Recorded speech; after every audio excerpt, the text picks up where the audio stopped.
Hi everyone, wishing you all a Shabbat Shalom Uvorach. I remember as a kid the following joke. There were these two friends. One's name was Mind Your Own Business, the other one, Trouble.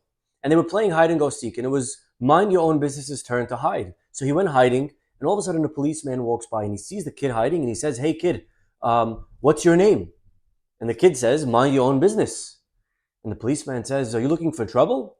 And the kid says, "No, actually, trouble's looking for me." And I remember this joke because it actually reminds me of this week's parasha.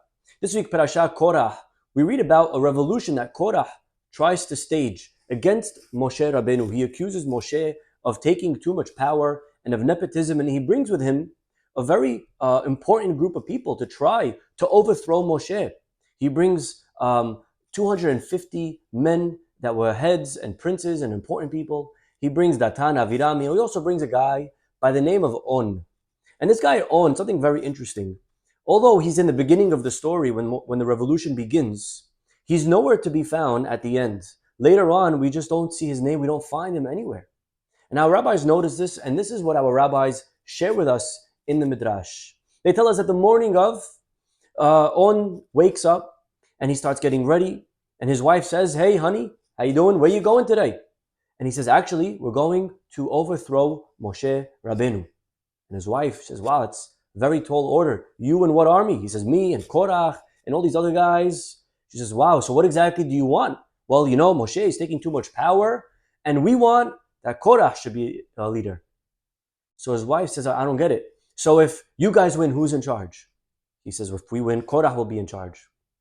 She says, "And if you lose, and if we lose, then Moshe will be in charge." And she says, "So then I don't understand. Either way, you're a loser.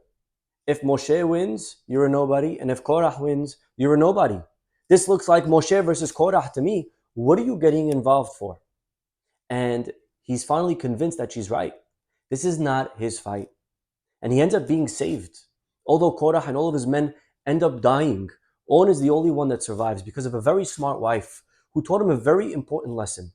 And that is that a lesson that in life, we must mind our own business. King Solomon writes in Mishleh that getting involved, meddling in someone else's affairs is like grabbing a dog by the ears. It's not a good idea. Don't get involved. And so many times in life, we want to help. We try to give advice, but where it's uncalled for, where it's not our business, especially now in the summer months, as many times we're moving into a home with other families, siblings, and we see things maybe that are different from how we raise our children, or whatever the case may be. And many times we open our mouths and we start giving advice and criticism, and we want to help and we mean well. But says King Solomon, Riv lo lo. If it's not your battle, if it's not your place, stay out of it. Remember, my friends, it's much easier to mind our own business now than to stay out of trouble later. Shabbat Shalom.